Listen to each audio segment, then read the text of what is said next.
what about the children? Being a mum myself, I don't want my child to see anything that's gonna harm or hurt or confuse him. Hence, I'm sitting on the fence. Where are you? I want your thoughts on all of that. But first, let's bring ourselves up to speed with tonight's latest headlines.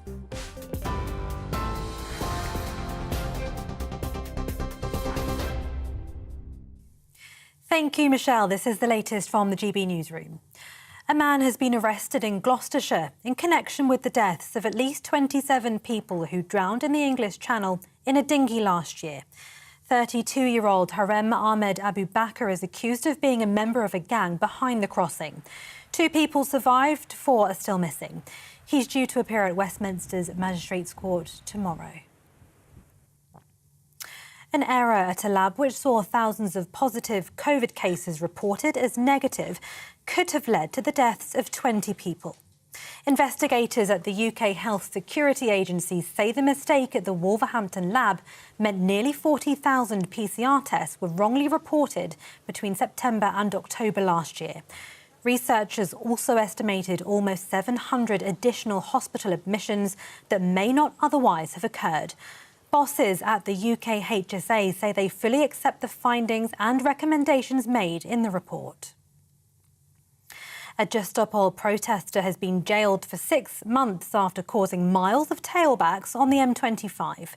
57-year-old Jan Goody from Brighton climbed up a gantry at junction 16 earlier this month, forcing sections of the motorway to close during the morning rush hour. He pleaded guilty at Westminster Magistrates' Court to causing a public nuisance. During sentencing, the judge told Goody his protest went beyond what is legitimate and acceptable.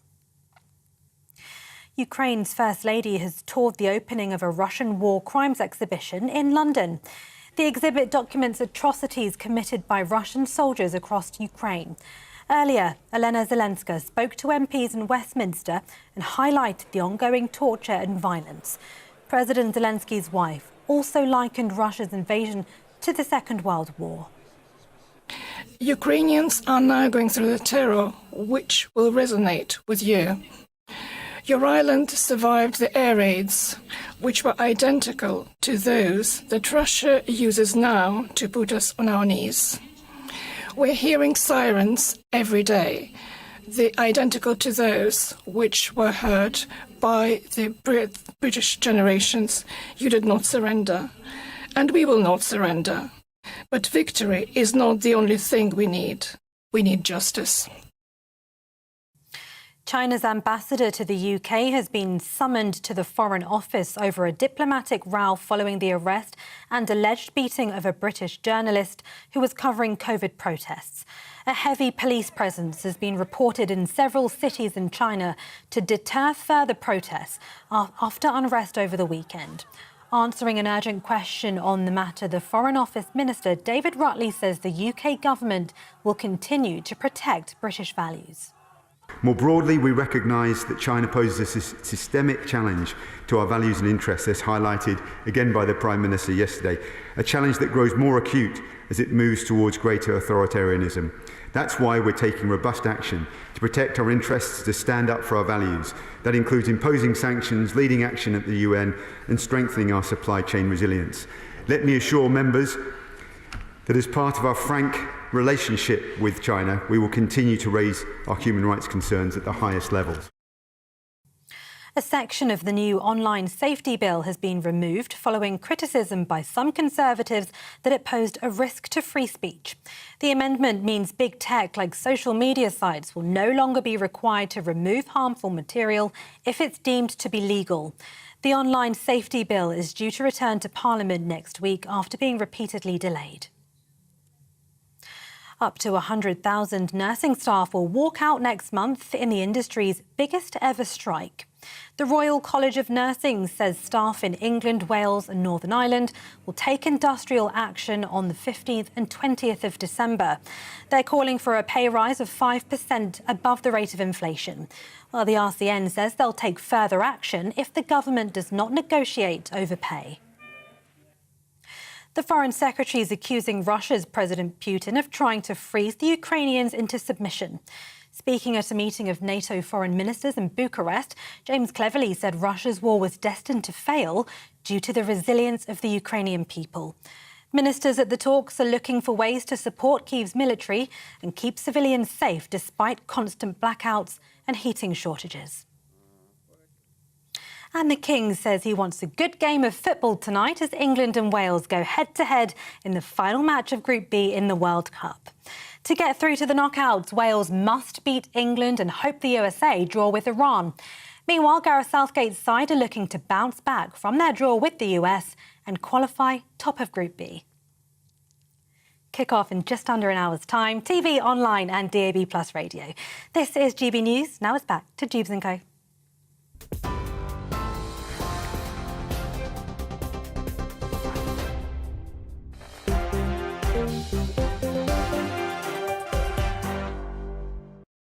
Thanks for that, Tatiana. Well, I'm with you right through until the football, basically, right through till 7 o'clock tonight. Will you be watching? Obviously, the answer to that should be no, because you're going to watch Nigel Farage instead. But I won't tell anyone tonight if you don't. Ben Habib is keeping me company in the studio tonight, the businessman and former Brexit Party MEP. Alongside him, Peter Edwards, the former editor of Labour List. By the way, I shouldn't grass on the, what's said in the break, but Ben Habib's just asked me what time kickoff was. How can you not know what time kickoff is on tonight's game? Goodness gracious me. I want your thoughts on all of this tonight. I want to talk to you about Christianity. Less than 50% of us associate ourselves or describe ourselves, should I say, as being Christian. Is that a problem? Yes, no, you tell me. And also I want to talk to you about this whole online safety bill. The legal but harmful clause has been removed. Should we be concerned about that? And what about this whole notion of needing a brand new party to represent the red wall? Do you reckon that's going to be something that would get your vote if you are indeed in one of those red wall seats? Or is it just all a waste of time, quite frankly, because most of them don't achieve much anyway? I want your thoughts on that. gbviews@gbnews.uk is the email, or you can tweet me at GBNews. I was, by the way, going to have a little rant tonight about, did anyone watch 24 Hours in Police Custody last night? I did. I don't normally watch stuff like that, but I did because I couldn't find the TV remote, basically. Anyway, I was outraged because a homeowner pursued these two burglars in his car. Ended up, these guys got knocked off their bike and the homeowner got sent to prison where the serial criminals did not. I was infuriated.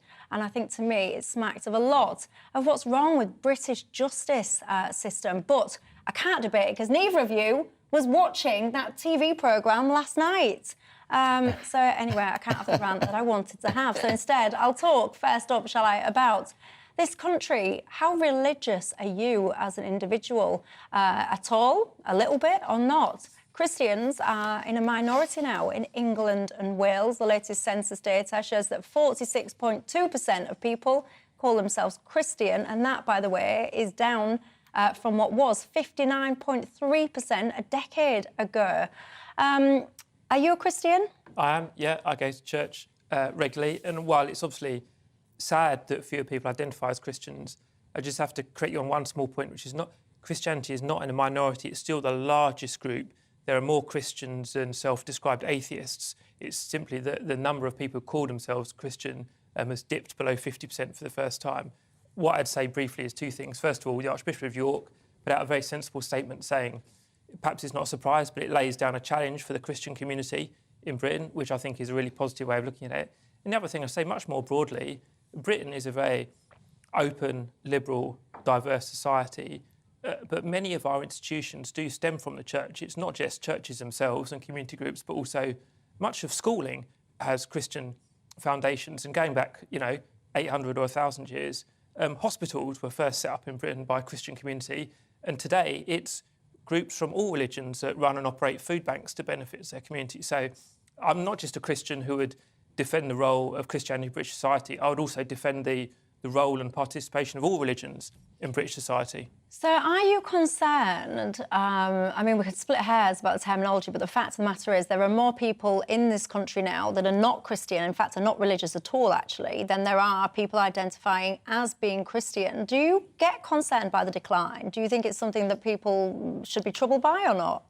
I wouldn't use the word troubled. I'd say maybe like the Archbishop of York, that that it's a challenge because, religion, like any other movement, makes mistakes, and organised religion, like organised politics, gets things wrong. But it can bring so much personal richness and such richness to things like education and community life as well, that the church has just got to see it as an opportunity and not be down in the dumps about it. See it as an opportunity to talk to people about the gospel, but talk to people about other things as well, like faith, or about living in tolerance, or about making a contribution to your community. Because to me, the church is about, yes, it's about religious faith and prayer and devotion, but it's also about all these other things where religion can play a positive role in public life. Ben Habib, are you a religious man? Not very religious. I mean, I've been brought up surrounded by really the C of E, my mother's Church of England, and I love. Peter's obviously got a very developed view on the subject, and I welcome his views on this. But I mean, I see Christianity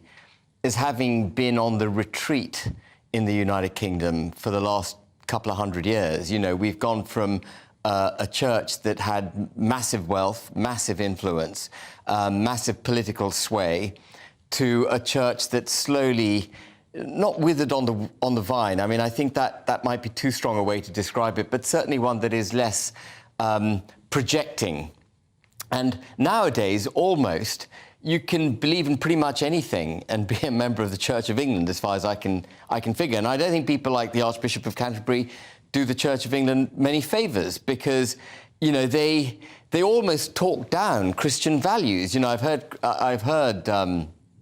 heard Welby really say things that I think are outrageous from a Christian perspective. Like what? Well, you know, he's talked about the need for, the acceptance of values which are essentially not Christian. I don't want to be drawn on it on the programme, actually, Michelle, because I think we're getting into areas which are a bit problematic, and people will know what I'm talking about, I think, where Welby... I know, but now I'm itching to say, but like what?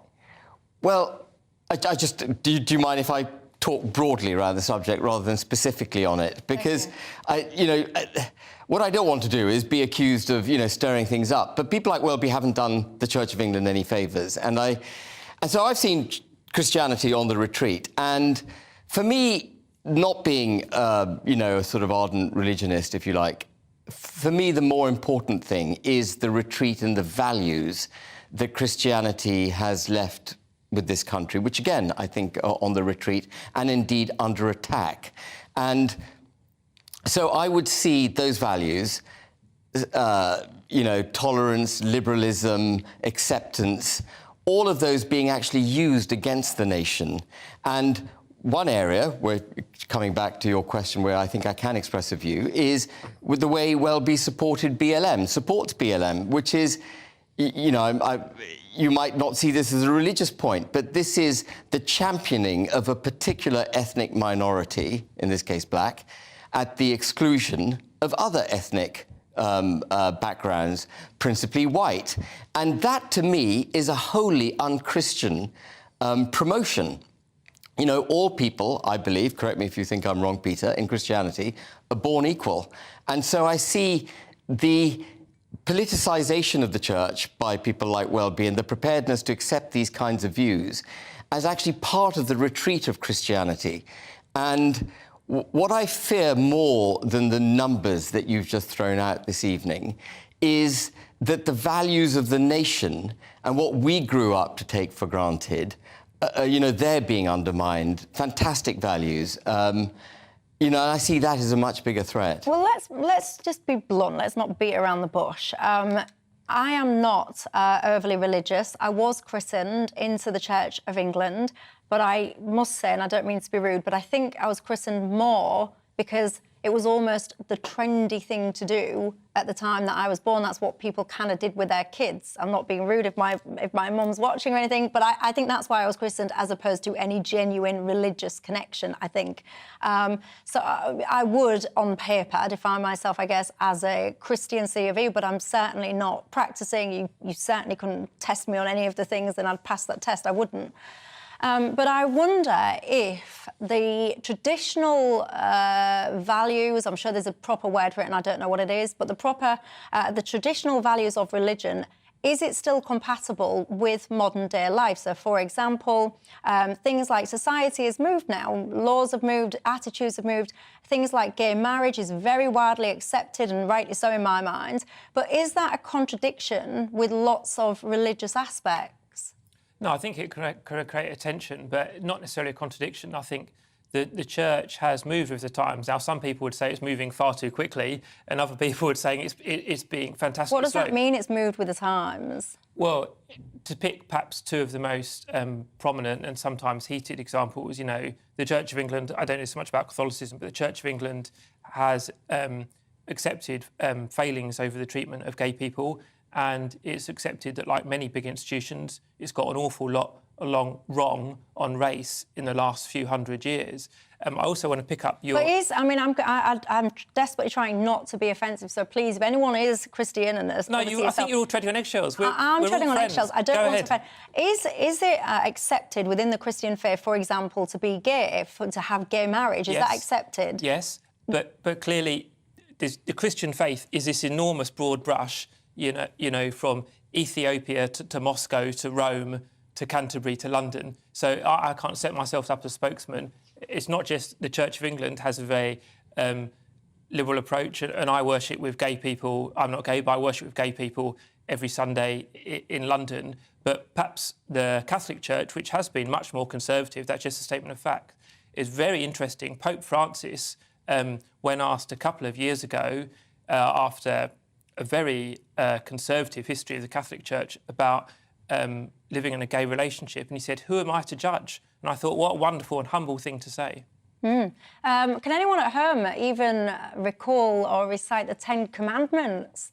I was trying to think myself. I know. I was trying to think. I'm not going to make you do the test. I was trying to think today. Could I do the 10? And I don't think I could, quite frankly, all 10. I'm assuming you know all 10. I think I'd know most of them. The other thing I'd say about that is briefly that lots of the 10 Commandments roll over to every culture. Thou shalt not steal, love your God, you know, about not being violent.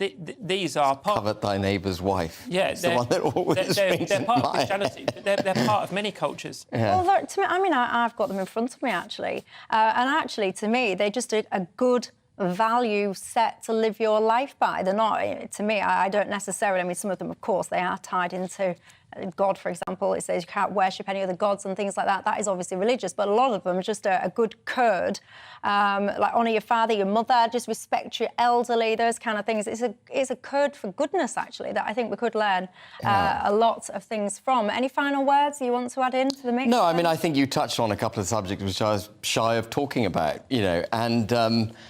But I do see the church as regressing from society. And it's interesting Peter used the word, you know, it's moved with the times. Well, you know, if you were an ardent Christian, a sort of a fundamentalist Christian, if you like, which I'm not, you'd argue morality is timeless. And, you know, the church should have values which don't evolve with time because they're God-given. But may I say briefly that I think Michelle's quoting, if that's the right word, of the 10 Commandments, help that square that circle, because values are timeless, but the application of that, and whether you're talking about property or sexual relationships, the values might be consistent, but how they apply changes century after century. I'll tell you one thing I don't like, just before I move off this topic. I don't like the watering down of things like Christmas. So now you'll see all the time, you'll see... Yeah, I know what they do. You can't say Merry Christmas. You have to say Season's Greetings. No, who's watering it down? I can give you a classic example, a little insight into my life. I was trying to buy some Christmas pyjamas for my little boy, and I was astonished at how many of these pyjamas were just saying Happy Holidays. Happy Holidays. I would say... Well, it's not my holiday, it's Christmas. I want it to be Merry Christmas, Happy Christmas. I've got a lot of people that are writing in already saying to me that their school, their nurseries, whatever it is, have stopped the nativity plays. There's no need. And let me say, this comes up every year, and it tends to be where individual local authorities have misinterpreted guidance, said we can't say the word Christmas. it's not just you can say the word Christmas and you can have a Christmas nativity, but synagogues are comfortable with that. Mosques are comfortable with that. No, but just do you like not? I'm But Peter, comfortable with people marking. but do you not see carrots. Christianity on the retreat? That it's under attack. That people who are meant to promote it actually don't do much for its cause, like Welby. Well, let's. Yeah. I don't know how much time we got, but I would actually. We don't have any time. I've been told off for Okay. 1 minute. I would I've been defend told the off for 1 Archbishop. minute and 6 seconds to be precise. But go on then, if you want to defend very, very briefly. So I would defend the Archbishop for speaking out on social issues and things like the Rwanda immigration policy. And I won't go into all that now, but for centuries, religious leaders and Christian leaders have been there to challenge the government, and I think that's a good thing because they can speak up for the oppressed. Well, there you go. I shall leave you to ponder that over the next couple of minutes while I take a quick break. When I come back, I want to talk to you about this whole online safety bill. What about this legal but harmful clause that's now being removed? Was that the right decision or not? And do we need yet another breakaway party of politicians that all want to keep their own jobs and think that the way to do it is to create a new party? Tell me your thoughts, and I'll see you in a couple of minutes.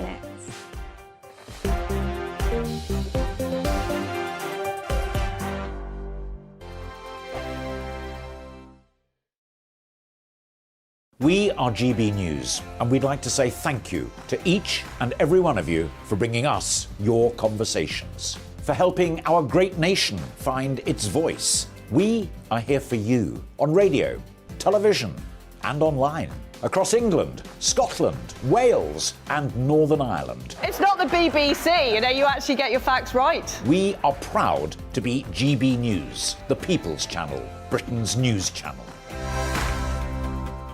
Every Friday and Sunday night from 9, it's Mark Dolan Tonight. We're on the same page again. There's something good happening. Let Ian finish. Don't be such a cranky. That mini budget was the tip of the iceberg. And on Saturday, my show just got bigger. From 8, it's Mark Dolan's Saturday Night In. You can't govern a country if you can't speak. Stop talking. My God, we reached the end. I've never been early in my life. Only on GB News, the People's Channel.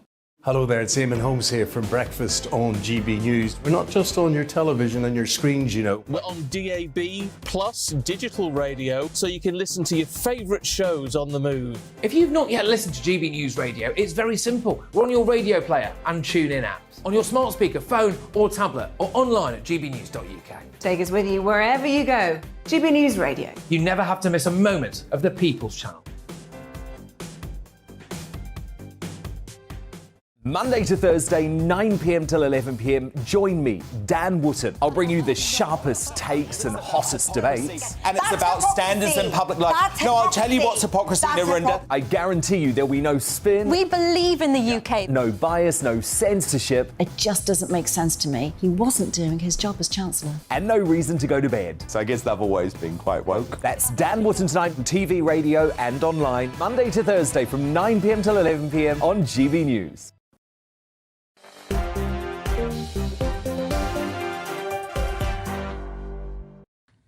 Hello there, welcome back to Dewbs & Co with me, Michelle Dewberry, keeping you company right through until 7 o'clock tonight.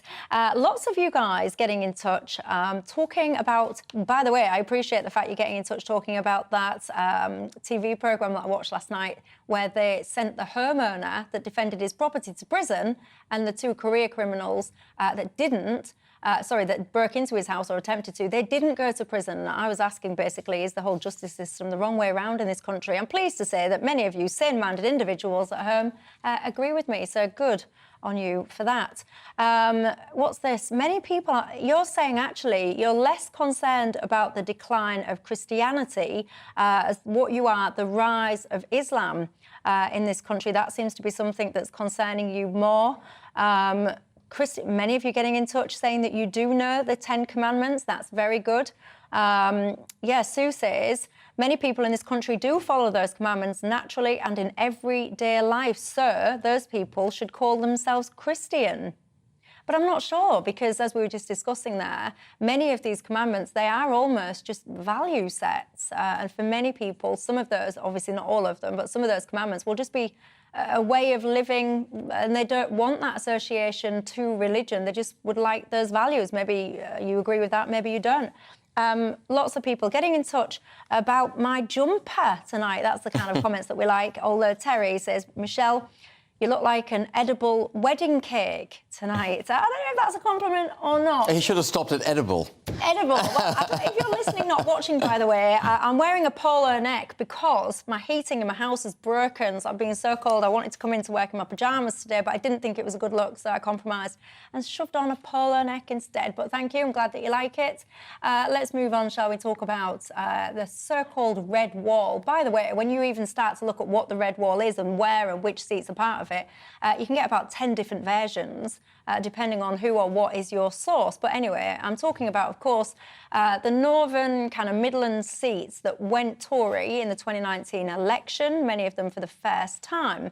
Many of these seats traditionally, Ben, were, as I've just been explaining, Labour. Yeah. And if there was an election tomorrow, chances are... They'd be wiped out. Yeah, the Tories would be wiped out. In a minute, I want to ask you, Peter, why people don't think that Labour are stepping up to that void. But, Ben, I want to ask you, do you think that a breakaway kind of party is the answer? Well, I think everything is up in the air. You know, 3 years ago, with an 80-seat majority, you couldn't have predicted that within under 3 years, the Tory party would be so riven with division, and it would have failed so fundamentally in delivering its manifesto promises that the Red Wall, who were elected effectively on a manifesto to take back control of our borders, to enrich these constituencies which have so far been overlooked by politicians, you know, that they could be so up in the air. And so I think we're going to see some really interesting political movements over the next couple of years. New parties are certainly not off the agenda. A coalition of parties may equally be on the agenda. You know, some of the smaller parties who so far haven't had much of a showing, particularly obviously the Reform Party, which is now polling 8 to 9% in the polls, and that may attract some of the Red Wall voters because, you know, it stands... The Reform Party, which was the Brexit party, stands on an agenda which they are very closely aligned with. But the other thing I would say is the Brexit Party ran in the 2019 election. I mean, obviously, I stood as well, but you couldn't get any closer aligned than that. That election was a Brexit Party election, sorry, a Brexit issue election, and the Brexit Party didn't win that. No, so but what then would give you the confidence that a new breakaway the Brexit Party surrendered in 2019. It stood down against 317 Tory MPs, many of whom were Remainers. It didn't stand down against any others. But the minute Nigel didn't stand for a seat, and when he stood down, 317 candidates. Basically, it was anointing the Tories into office, and I think the Brexit Party lost a lot of votes on the back of those two decisions. But I would say as well that Keir Starmer is moving, I think, slowly, perhaps not as fast as Peter might like, but slowly to try and fill that void. If you look at some of the things he's saying now, you know, he's now against freedom of movement. He was promoting freedom of movement, a very sensitive subject in the Red Wall. He was on for rejoining the single market. He says there's no way he's going to change the Brexit deal now. He even said that Churchill was his favourite Conservative Prime Minister. Now, 2 years ago, we were defending Churchill as a misogynistic, racist promoter of hatred. You know, and the Labour Party suddenly moved to embrace Churchill, which I'm delighted to see, but I think that is all a move towards the Red Wall, you know, to take on that Red Wall vote. Where do you stand on this, Peter? Do you reckon Labour have got it in them to regain some of those seats? They do have it in them. By the way, I do think Ben's quite right about Churchill. You know, I think people like me and many people in the Labour Party older than me would have been defending Churchill many of our lives. And I think someone will write and tell me, I think Clement Attlee served in the wartime cabinet with Churchill. Anyway, that is literally ancient history, albeit very important stuff. Labour have got a lead in the polls that's massive. I don't think they'll be taking that for granted. I think the polling was narrow. There's every sign they can win back the Red Wall, but there's a hell of a lot more work to be done. And Ben is right to say that immigration and free movement is part of that conversation. Yeah, see, I'm a bit of a funny fish with all this because I know I'll get into trouble because I do share this often and people always write and criticise me, but I didn't even vote until I was 30 years old. And for the last 2 general elections, I've stood myself. And if there was a general election tomorrow, I wouldn't be standing. I just don't know if I'd actually bother to vote. And I know that people get cross with me and say that I should be appalled and all the rest of it, but I'm not appalled. Well, I'm with you, Michelle. And I think what you're saying, is you're crying out for a new political force. You're politically homeless at the moment because, the Tories are nothing like what they promised to be when they won the 2019 election. Nothing like. You know, they're not even delivering Brexit. If truth be told, we can have a debate on Brexit if you like, but they're not delivering Brexit. They haven't fulfilled their core manifesto pledges. They put a border down the Irish Sea. They can't get control of the borders. They're on for high taxation, high borrowing, state intervention, micromanagement of our lives. All of this is what we voted against in 2019. And I think there's a lot of people out there who are crying out for a new political force. So something, I think, will emerge. Yeah, but then it's all well and good saying we're politically homeless and we want this new force. But actually, one of the things that I've learned, having stood in 2 general elections, I've stood as an independent, then I've stood with the Brexit Party.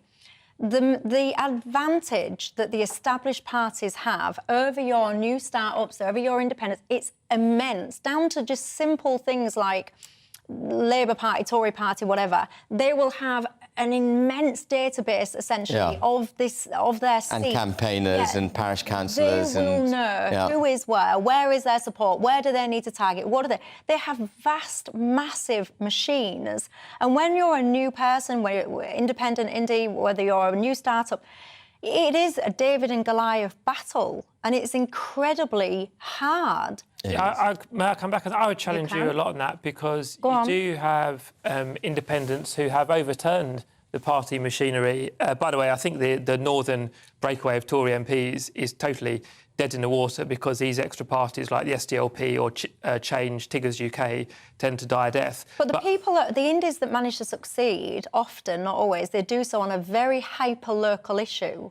So it'll be something to do with, I don't know, like a local hospital. Yeah, it was Wyre Forest saved the local hospital. It wasn't just hospital, it was save, I think, the A&E unit at the local hospital about 10 years ago in the Blair era. There was, of course, Martin Bell, who won in Tatton against Neil Hamilton, corrupt, and lost in Brentwood in Essex. But independents do get in, and I think it's great. But it's not about independence, is it? It's about creating a new political force to fill the vacuum that the Tories have created by effectively imploding. But our starting point is so different, because I would say the Tories have always had a vacuum and Labour should try and fill it, where perhaps you're coming from the right, saying the Tories have vacated their former territory. Well, they have. So our analogies of this no, but you would agree that the Tory... I mean, the traditional Conservative values involve low taxation, small state, deregulation, empowerment of the individual, giving us our money in our back pocket.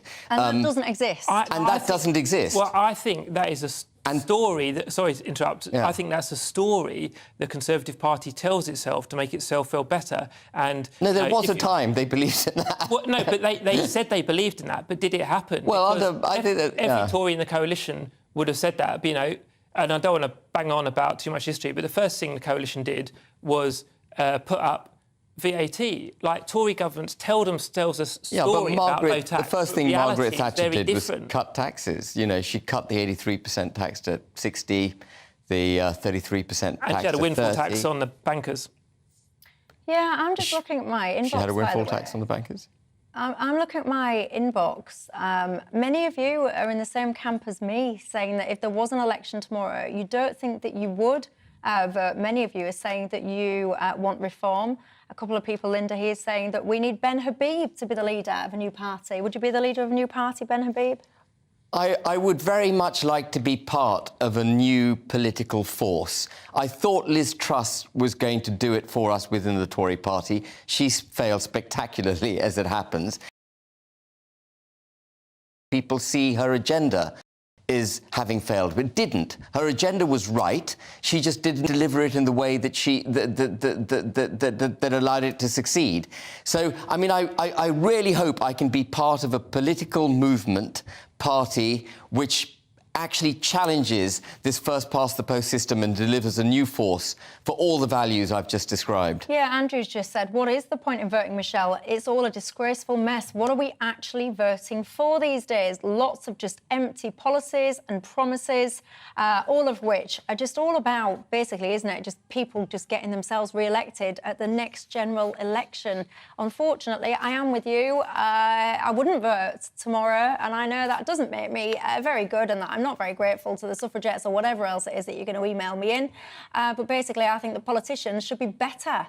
The party should be better. They should deliver what they're actually saying that they would do, and then people like me perhaps would have a little bit more faith in the system and take our time to vote. Anyway, going to take a quick break. When we come back, I want to talk to you about the online safety bill. Have you seen this? This whole notion of legal but harmful content, that has basically been removed now from the bill. Is that a good thing or not? Tell me and I'll see you in a couple of minutes. I'm Michael Portillo. Join me on GB News on a Sunday morning for topical discussion, debate, arts and culture, and sometimes even ethical dilemmas. I don't always agree with you, Michael. Michael Portillo, Sundays on GB News, the People's Channel, Britain's news channel.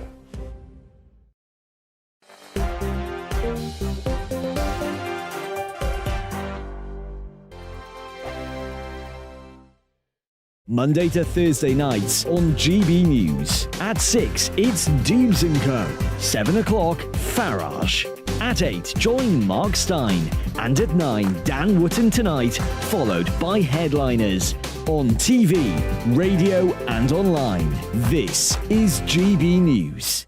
We are GB News, the People's Channel. Why not take us home with you by visiting the GB News shop at gbnews.store. You'll find all the official merchandise, a really good present actually for yourself, your friends or your family. We ship across the UK mainland at no extra cost. GB News, the People's Channel.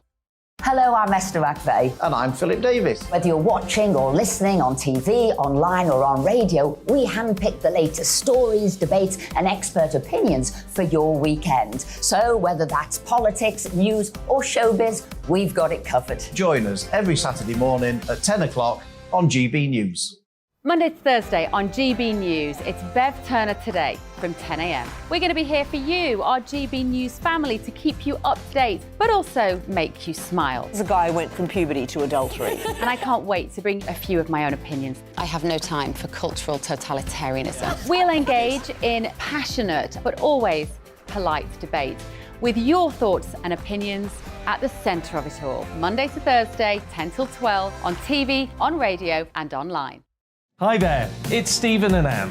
At breakfast from 6 a.m, you'll always be caught up with everything you need to know, the latest headlines, opinions and debates. We'll bring you the good news and the bad, but most of all, we're here for you. Remember, send in your views and let us know what you would like us to talk about. That's because we're your news channel. And every morning at 6 a.m, it's breakfast on GB News.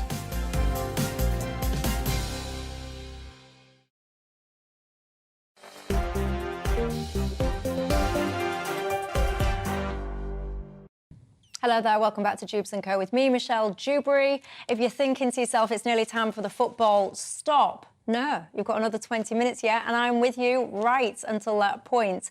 Right through till 7. Ben Habib keeps me company, the businessman and the former Brexit Party MEP, and alongside him, Peter Edwards, who's the former editor of Labour List.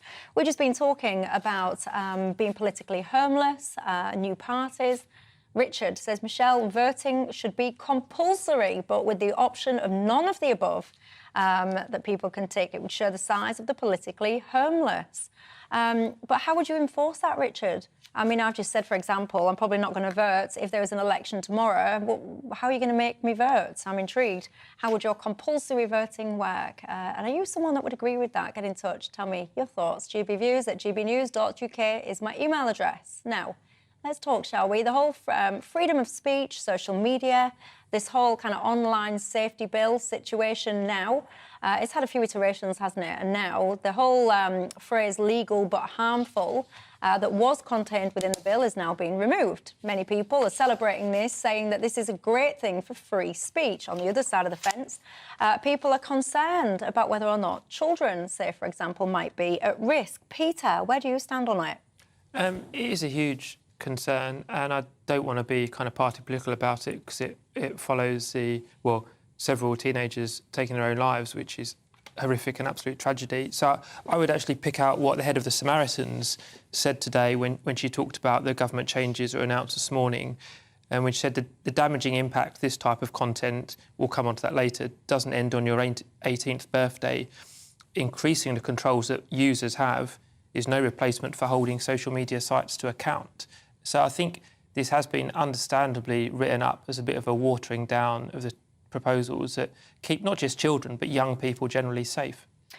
Ben, I have very strong views on this, but I'm intrigued by yours first. You know, I'm surprised Peter says what he says, because coming from your part of the political spectrum and with your Christian values, you know, you should be championing the ability for people to speak freely. And I think one of the, just drawing again on the Christian thing, you know, one of the problems I think with values being in retreat is that they get replaced by legislation. Values go into retreat. The ability to understand what is a courteous and acceptable way to treat other human beings gets replaced by some kind of government diktat. And we're forever surrendering up our ability to think independently and looking for some kind of imposition of regulation on how we behave. It should be self-evident to these privately run internet sites that they shouldn't allow whatever it is that caused that unfortunate young girl to take her life. They shouldn't allow it.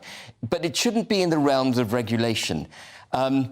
However, since we are in the realms of regulation, I am delighted that they have removed the provision that anything harmful, even if it's legal, can be, challenged.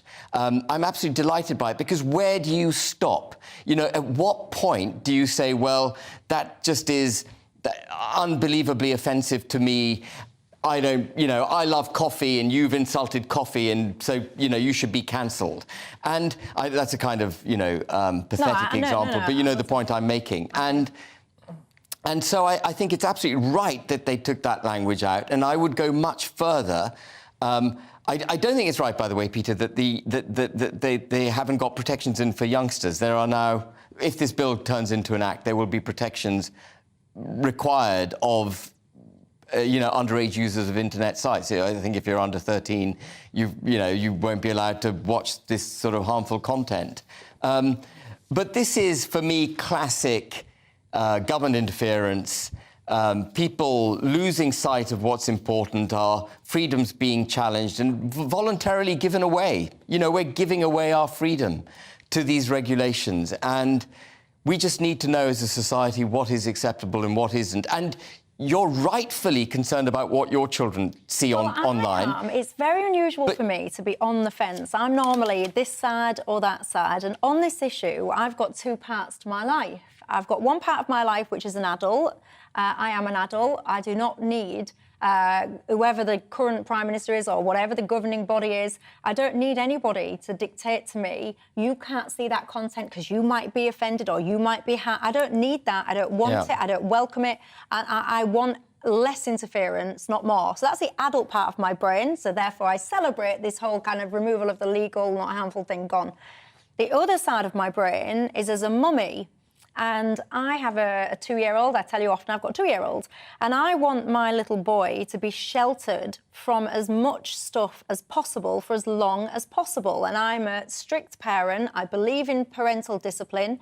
I believe that if my son had a telephone when I decided it was appropriate, I would monitor what he was doing on that phone and not doing on that phone. And I would take great responsibility for that. However, I could be the most strict parent in the land, Peter, and if my son goes on an innocent site, let's just say Twitter, whatever, and uses an innocent search term, and he can have returned to him what I would describe as hardcore porn, that's not acceptable. So for me, I think you're asking the impossible with this bill. giving adults the freedom, free speech, to see and hear and write what they want, and protecting children at the same time, I think it's impossible. Well, I don't think you can do both things. I think it's right to try it, and although I disagree with the government on lots of things, I think the bill probably came out of good intentions that have maybe some of them, not all of them, but some of them might have been lost a little bit. And I do take you back to the not part of the point, not Labour, the Samaritans speaking out about it. I want to make a broader point. I don't think freedom of speech is under threat to a significant extent. Of course, there are particular controversies about freedom of speech on university campus or online, but I've regularly had discussions on this channel and other channels about things like Brexit and about COVID vaccines and lockdowns. And the fact that we do, among ourselves, have a big argument about it in a courteous and hopefully informed fashion persuades me that freedom of speech is still very much alive and kicking in the UK. And I've not read this bill. It's enormous from what I know of it. I don't believe it's a threat to freedom of speech. And I do believe there are some enhancements to keeping our children safe, and I believe it could do more to work that effectively. Many years ago, I think it was about 2017, the government tried to introduce age verification onto porn sites. And what they wanted to do was basically you had to prove that you was over 18 if you wanted to access this content, right? And they dropped their plans, I think it was about 2019. And I was absolutely astonished today to learn that a third of 5 to 7-year-olds, so what I would call very little kids, no, they've got social media accounts. A third of 5-year-olds. Like, first and foremost, I want to get hold of those parents, Ben, and I want to give them a big shake. Yeah, but that's the point, Michelle. It's down to the parent. You know, since when did we welcome the state into our homes to bring up our children? But Ben, I am a strict mum. Right? And my child will ideally, I don't want him to have a smartphone until he's about 18, but I accept that's unrealistic. He will not have an unchecked smartphone. It's just not going to happen in a million years. And that's down to you as a mum, yeah. But he can go on, children can go on innocuous sites, put in innocuous search terms and have returned to them what I call, maybe I'm being a prude, but I would call it hardcore porn. Children can see, and it's not just about porn, by the way, there's a lot broader than this, but it horrifies me. I don't want my kid anywhere near that. And yes, I can supervise his telephone, and absolutely I will, but it's gone beyond that. Yeah, I mean, I'm not advocating that, you know, porn used to be on the top shelf when we were children. We couldn't reach it. You know, nowadays it's on the end of a laptop, so, you know, everyone can get to it. But I'm not advocating that there shouldn't be protections in place for young people. Do you think kids should be able to use social media? Well, I mean, they used not to be. I think you had to be over 18 to get a Facebook account, didn't you? That's how it started. And I'm a complete believer that up to a certain age, they should be shielded and there should be protections in place ensuring that social media sites don't allow the promotion of that kind of material to underage children. But for the rest of us, you know, we've got to be able to express ourselves. Other stuff in this online you're going to have a couple of minutes to Yeah. express yourself because I think I'm going to a quick break. Am I? Okay. Yes, I am. Sorry, yes. I'm going to have a quick break. So you cancelled me? Yes, cancelled. You can express yourself in the break. I'll see you guys in 2.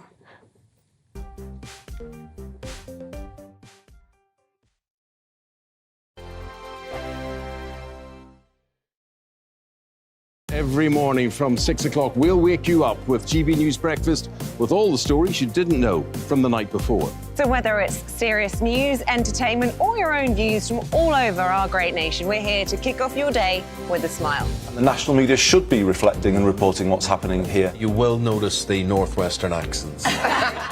Whether you're with us on TV, radio, or online, every morning, it's breakfast from 6 a.m. Hope you can join us.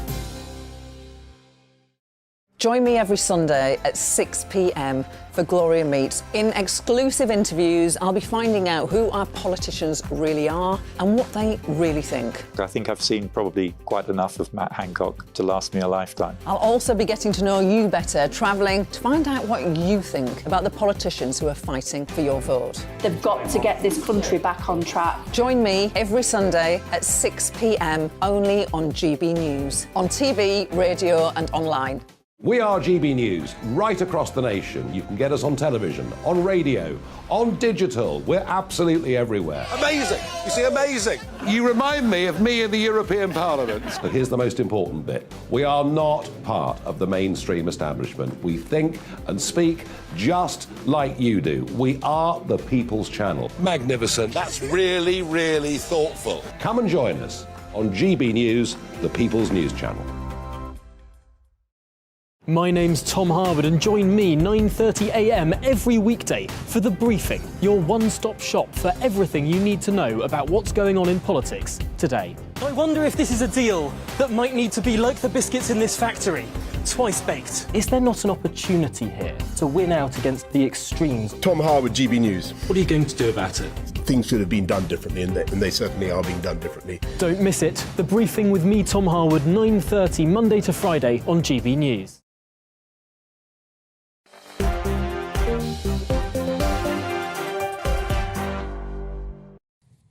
Hello there, welcome back to Dewbs & Co with me, Michelle Dewberry, keeping you company till 7 o'clock tonight. Alongside me, Ben Habib, the businessman and former Brexit Party MEP. Alongside him, Peter Edwards, the former editor of Labour List. Many of you are getting in touch tonight about that whole online harms thing. Jim says, 2 words, Michelle, simple, parental discipline. Government must not, should not, become the country's super parents. Patricia says, thank goodness the government has dropped legal but harmful. This is what has caused women to be arrested, basically for saying simple things like they believe a woman is an adult human female, simply because someone else finds that harmful. Keep the state out of our lives. You go on there, Patricia, to say children should always be protected. So I guess what I'm pondering tonight is, can you do both? Can you take one platform and on one hand allow this free speech for all and for adults, and then on the other hand, on the same platform with the same rules, keep children safe? I'm not sure you can achieve it, you know. I hope you can. I'm just not convinced myself. Tell me if you think I'm wrong. Right, I've got to be honest, this whole kind of world right now, it's not even just this country, the whole world, it's quite downbeat, isn't it? Quite depressive at the moment. Lots and lots of negative news. Many people say, why can't we talk about some positive stuff? Talk to me about upbeat stuff. I do try, by the way. I've often asked you as well if you see anything positive to let me know, because I'd love to, because a lot of the press is doom and gloom. But, of course, we've got something happy coming up tonight, haven't we? England. Or Wales, of course, depending on which side of the fence you sit on. Are you excited, Peter Edwards? Yeah, I'm excited. I'm looking forward to it. You know, we didn't talk about is Foden going to start or not, but I've followed it all. I'm a football fan. I think England will get out of the group and they'll get into the knockout stages. They probably won't win the World Cup. But it's a time, as you said, after a tough few years, it's another opportunity for us to come together and have a bit of fun. Yes, I do. Are you a football fan, Ben Habib? I'm not hugely, as you know, evidenced by the fact I didn't know what time they were kicking off. But I will go home and watch it tonight, and I will support England, and I will be delighted if Wales win. You know, they're both part of the United Kingdom, and I'll watch the game with a beer. I want a score prediction from each of you, please. Peter Edwards. 2-0, I think... to who? To England. Sorry, that was a bit arrogant. Yeah. I assumed 2-0, yeah. 2-0 to England, you think? I was going to say 3-0 to England. 3-0 to England. Yeah. See, it's a tricky one for me. Obviously, I'm going to be supporting England, but I do have some Welsh in me as well, so I do. Yeah. So whoever wins, obviously, you know, you're just going to be happy, aren't you? You just want everyone to try and get through if they can. But I wonder, will you be watching... I mean, I'm saying will you be watching the football tonight, but what I'm supposed to be saying is don't watch the football tonight, everyone. Watch Nigel Farage instead. You could watch football on catch-up or something, couldn't you? Is Nigel not watching the footy? I don't... that can't be good for his political brand. Yes, I would imagine Nigel Farage would be on Twitter holding a lager he should be down with at the a pub St George's flag. And Well, I'll tell you what I'm intrigued to watch. I've been watching GB News all day long, and this morning, I'm sure it felt like this morning anyway, I think it was about 11 o'clock, but it might have been early afternoon, and we were live from some pubs in Wales, and there was a bunch of Welsh folk getting into the spirit. They had their pints, they had their glasses of wine. One of them was doing like a catapult caterpillar dance on the floor. I'm sure it was about 11 o'clock this morning, possibly 1 this afternoon. I just want to go back to that pub purely so that I can see the absolute state of some of those people. Because if they're still standing. If I'd been in a pub drinking during the caterpillar at 11 o'clock this morning, I'm not actually sure I would be in good form for a 7 o'clock kickoff. So I'm going to be glued as well to GB News for that bit. Or try going to a test match where people are queuing up for a drink at 10:30 and stay till dinner time. And they say that. But what do you call dinner time, though? Gosh, that's a north-south question. When you say dinner time, what are you talking about? Afternoon? 6 p.m. Oh, right. Tea time. He means tea time. I thought you meant people drink at 10:30 and then they're still standing by... 12:30. Yeah, 12:30. I was thinking, well, that's not that much of an achievement, quite frankly. That's school dinner time. Yes, this is very true. In the north, they're not standing by 12:30, are they, Michelle? What, 12:30? What? Look, this is a whole different conversation. Right, on that note, if you are indeed going to go and watch the football, I'll let you go because I want to go watch it too. Whatever you do tonight, have a good one, and I will be back tomorrow. Up next, Nigel Farage. Good evening, Nigel. What have you got for us? The football, they can watch it on Catch Up immediately thereafter. But for those that do want to watch live, it's the Office of National Statistic figures showing a massive change in the population in this country. But in particular, those describing themselves as Christian has fallen very sharply. They're now a minority. We'll debate. Are we losing our identity? Does it matter? That's my big debate for this evening. But first, let's get the all-important weather. Hello, I'm Aidan McGivern from the Met Office. If you're lucky, you've got blue skies and sunshine this afternoon. Western areas, northern Scotland, but for many other areas, it's widespread low cloud, mist and some stubborn fog patches persisting through the day. At the moment, weather systems are approaching from the west, but they're slowing down. They're coming up against high pressure, which is holding firm. And that's why we've got light winds, dry weather across the UK, apart from 1 or 2 showers in the far southeast. And this extensive area of low cloud, mist and fog. Now, the bright white areas are where we've got fog. Southern and central Scotland, parts of northern and central England and Wales. Hill fog predominantly, but some mistiness at lower levels. Some fog patches further west and north as well under clearing skies overnight. And it's here where we're likely to see a touch of frost come dawn. But for most, it's 3 or 4 Celsius and another gloomy start with some poor visibility on the roads during Wednesday morning. And again, it's going to take some time for that low cloud, mist and fog to lift in some spots. The fog will persist through the day, for example, North York Moors across the Grampians into the southern uplands. But for, again, northern areas, western areas, and in the south, we'll see brighter skies, a freshening breeze, 12 Celsius in Devon and Cornwall. That's as high as the temperatures will get. For many, it's mid to high single figures. And for Northern Ireland, it clouds over with some rain arriving later on, that rain pushing into western Scotland by evening.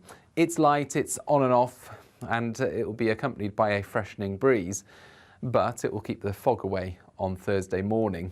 Elsewhere across the UK, it is extensive low cloud, mist and fog once again. Some very dense fog patches and widespread across central and southern parts of England, so it could be tricky first thing on the roads once more. And that fog will take some time through Thursday to clear. The sun, of course, is weak at this time of year. So another misty, murky day on Thursday for many. Friday brings a freshening breeze from the east, so it's going to be brighter, but also turn a bit colder.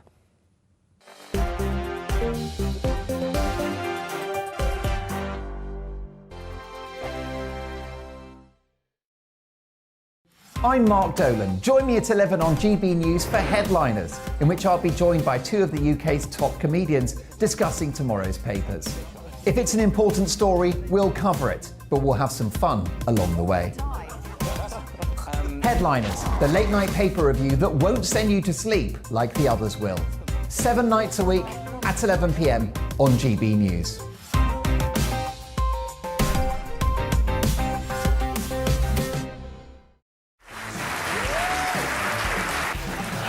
My name is Andrew Doyle. Join me every Sunday evening at 7 p.m. for Free Speech Nation. This is a show where we address current affairs and news stories of the week with the help of 2